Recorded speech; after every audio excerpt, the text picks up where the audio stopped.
Let's be completely honest, the hydrogen revolution is finally upon us and it's evolving faster than it has ever before. And today specifically marked a pivotal day for the branding and corporate backing for one of the leading hydrogen stocks, Plug Power.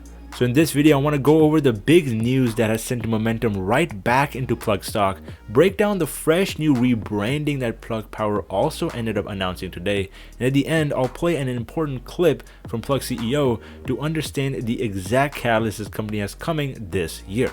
But before we get into it, guys, make sure to drop me a thumbs up and hit that subscribe button if you haven't already. So if you guys haven't heard already, today Walmart announced that it's going to purchase around 20 tons of liquid hydrogen per day from Plug Power going forward to power its fuel cell forklifts. Now obviously the big question on everybody's mind is why exactly is this such a big news when Plug Power's biggest business is their forklift business? Well, the big reason behind that is that Plug Power is officially showing its strength and leadership in the hydrogen ecosystem since Walmart is by far the largest revenue company in the entire world. Walmart has actually been working with Plug Power since 2012, which is a time period I'm sure nobody really wanted to invest in hydrogen technologies because of their higher costs and some of the infrastructure problems. But clearly Walmart understood the applications and the benefits of the technology, so they went ahead and partnered with Plug for around 10 years, and since then their fleet has grown to almost 10,000 units. And so now that Walmart is coming back to Plug in this case to get green hydrogen fuel, it really goes to show that Plug Power is operating a very good strategy by moving into this fuel business. The market already knows some of the disadvantages of using batteries for some heavy-duty material handling, which is precisely why companies like Walmart, Amazon are investing in fuel cell-based solutions because of their energy density and practicality advantages. And now with this vertical integration, there is going to be a lot of cost synergies, which is going to allow this company to maintain very impressive margins, similar to a business like Tesla is today.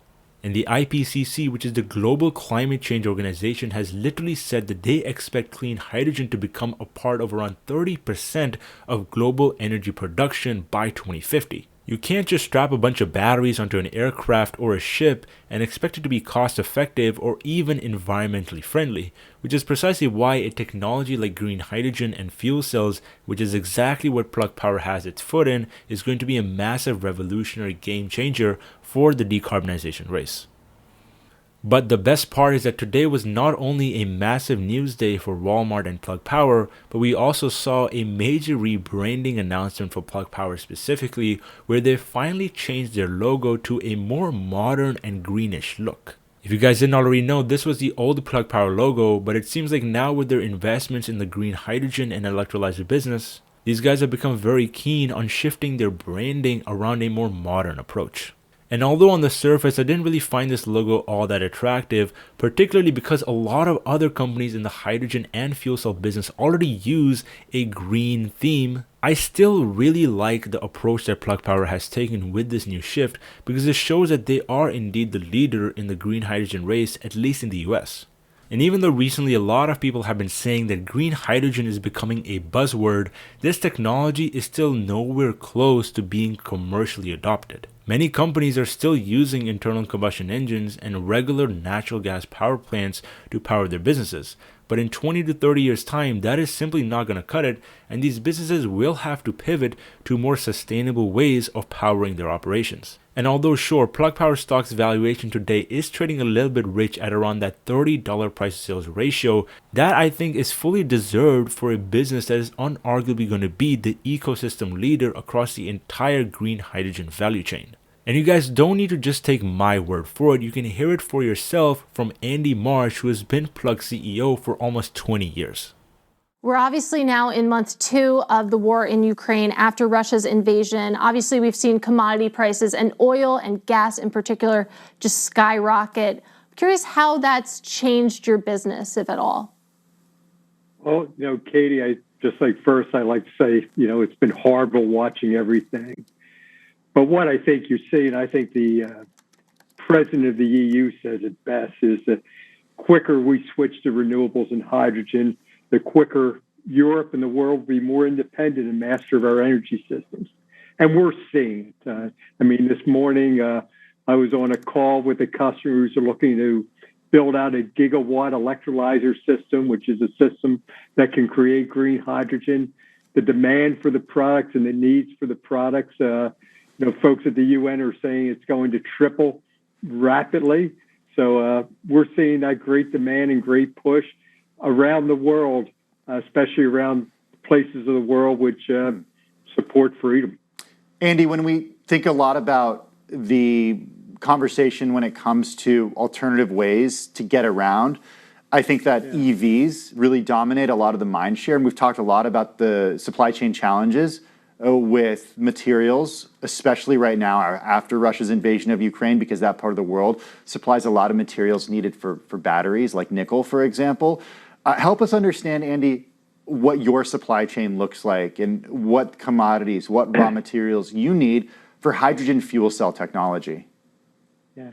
The one I think the most about, Tim, is iridium. Iridium is a very rare precious metal. Luckily, most of the iridium comes from South Africa, which has not been as exposed to these issues in the Ukraine. And but I also think when you look at our relationships, I was on the phone with the CEO of Johnson Matthey, who provides us a great deal of the precious metals, and we have a plan in place to support our build out where we're going to double revenue this year. We have relationships with the mining company Fortescue. We're building a factory with them actually in Australia, which actually provides us some predictability versus, it's a challenging time.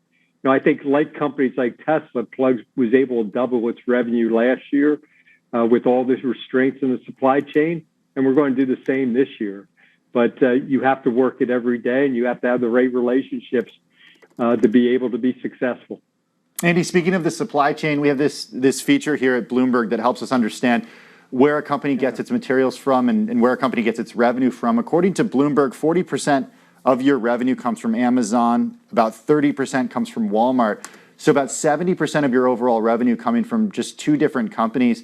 What would you say to an investor right now who might be watching and saying, wait a second, there's a real high risk of concentration here. What if you lose Amazon or Walmart as a customer? What are you doing to diversify your sources of revenue? That's actually a real good question, Tim. And if you think about some of the new market activities, for example, about 20% of our revenue in 2022 will come from our electrolyzer business, which was essentially zero last year. So, there's a big change there. And we did 14 deals last year in electrolyzers, none of them being Amazon or Walmart of those 14 deals.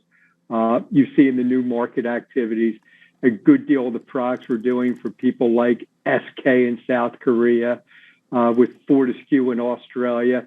Again, you're seeing not only diversification of our customer base, but also diversification of our geography. That being said, I want Amazon and Walmart to continue to be big Plug Power customers, and they will be. Well, it's safe to say that Andy spilled a lot of critical information in this interview that he tends to do very rarely every couple of quarters. The very first important thing he mentioned is that the fuel cell supply chain is a little bit more de-risked as compared to the lithium-ion supply chain because of the fact that the energy density of fuel cells is inherently higher than a battery system. And he also mentioned that Plug's green hydrogen business already has around 14 orders and customers already in place from 2021 that are going to realize revenue this year. And so not only is Plug going to be able to diversify its revenue streams by company, but they're also going to be doing it by business and by geography. Not only are they going to be selling their conventional forklifts, but now they're going to be selling hydrogen fuel, electrolyzer products, and in different continents like Australia and Europe. And so sure, even though Plug Power's concentration of revenue in Walmart and Amazon is a little bit of a concern in the short term, Plug is still the leader in the clean hydrogen business, and the fact that they're growing revenues by around 80% to almost $1 billion in 2022, while only trading around that $15 to $20 billion market cap range, potentially leaves quite a lot of upside for investors in this business. Because on a forward basis, that puts Plug Power stock at a price to sales ratio of only around $15. And to put that into perspective, Tesla stock right now is trading at a price of sales of around $18, and that company is a $1.2 trillion business. And as we all know, as companies grow bigger, their valuations, PE, and price to sales ratios naturally start to come down because overall there is less growth that the company could experience at such a high market cap. And even if we now look at the Plug stock chart, as you can see, there is clearly a very nice uptrend in the short term where we're now following this 50-day moving average. We touched that 50-day around 2 days ago, and now we bounced up on a significant amount of volume to retest that 200-day moving average. And so yes, in the short term, this level is going to act as a very major resistance area, but if we can break above $28.50, this thing is potentially going to go all the way up to retest that $32 level. And like I said in my video 2 weeks ago, I am looking for buy the dip opportunities on the stock, anything under $26 to $25 a share, which is something we clearly got over the past week. We've already formed this very nice base around that $18 level, which means that we have a very good risk off area as investors who might be looking to build their position throughout 2022. And the best part is that if we break above that $32 level with a lot of volume similar to what we saw today, then we could easily go retest that $38 to $45 region very quick. And as you can see, Plug stock has a history of moving up very fast in a short amount of time because of the cyclical nature of the clean energy market. And so overall for me, today's news only reaffirms my bullish case behind this business and how innovative the green hydrogen market really is becoming today. But anyways guys, make sure to drop me a thumbs up if you found some value from this video. Let me know down in the comment section below your guys' thoughts on Plug's news today. And I'll catch you guys in the next one. Take care.